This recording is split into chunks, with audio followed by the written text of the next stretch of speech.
Happy Monday, Boalia Desmond here. Thank you for tuning in. So I hope you had a fabulous day today, and I hope you were able to take some time to sit and write out your activity goals that you're going to do for the week so that you can have some wins, right? You want to win.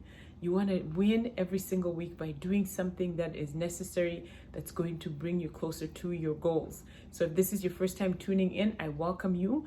My name is Boalia Desmond. I'm a wife to one, a mom of two boys, and I'm on a mission to help families create and increase their financial wealth.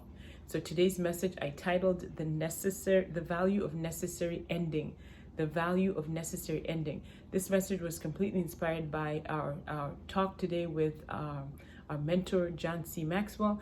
Every Monday we have the opportunity to be mentored by him and to be able to he's able to speak life into us and help us to grow, right? Because we're into personal development, which I hope you all are into personal development because you want to grow. You don't want to stay the same. And so the message today, which I'm going to add some things to it as well, was what he spoke about. And if you want to hear the full message, just send me a message and I will be able to shoot the whole thing to you and you can listen in for yourself.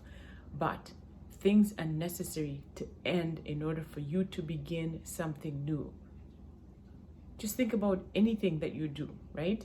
Anything that you do, if you decide, hey, you know what, I want to maybe gain some muscle this year, or I want to run a 5K, or I want to get into a new exercise program. Maybe you want to try CrossFit. You want to do something different, right? But it's in order for you to start doing the new thing, that part of what you used to do before really has to come to an end. So chances are you've probably never run a 5K. Chances are you've never done CrossFit, right? But the way that you used to think before wouldn't be the same way that you would go into this new thing. Same thing with money. Say maybe you decide finally you're sick of being broke, or you're sick of being caught with emergencies and not having an emergency fund, right? The habits that you used to have that allowed you to not have that emergency fund would have to come to an end. Those are necessary endings in order for something new to begin. You got to end that part of it. And some endings are not easy, are they? So when you think about like friendships, those are probably the hardest endings that people have to face, right? It's hard to end relationships, even though you know some relationships don't serve you anymore, or even if you start growing, like say you finally realize, oh my goodness, you were created for more, and that you realize that you've been living or acting beneath your potential. And you decide you want to grow, you want to start getting into personal development, you want to start pouring into yourself, you want to start getting mentors and so forth.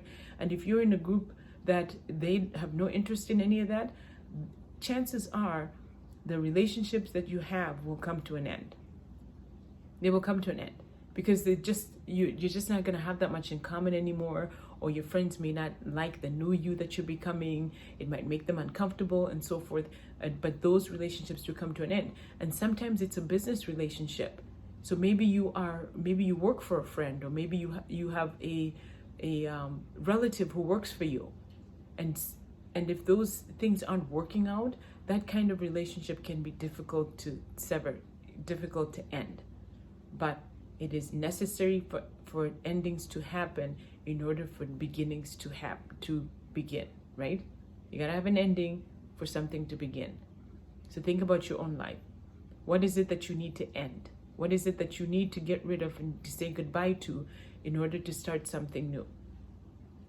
Because the old you, say for example, just think about it for a second. If you want to become the person that you were created to become, right? It's steps. You don't just go from here to there. But in order for you to be over here, that old you will not serve the new you.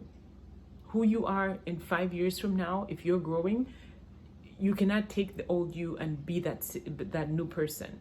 You have to end the things that you used to do. Say, for example, even like say you decide, I want to get into some new things. I want to do something different. And you never had a morning routine. Like your routine in the morning was getting up 20 minutes before you had to go somewhere. That would have to end. That old way of thinking you'd have to say goodbye to it. You'd have to probably get up an hour earlier, do some personal growth and development, and then get your day going. And same thing with the night routine. If you've never had a night routine, you would have to change some things. You have to say goodbye to some old habits in order for some new ones to begin. So things like that are necessary. So it's necessary for things to end in order for you to begin something new. And if you've never thought about it that way, it's time to think about some things that you can end, because you can't take the same things and try to apply them here. You got to say goodbye, you got to end the old, and then begin something new. So I thank you for tuning in. I hope that was helpful, and I will see you tomorrow.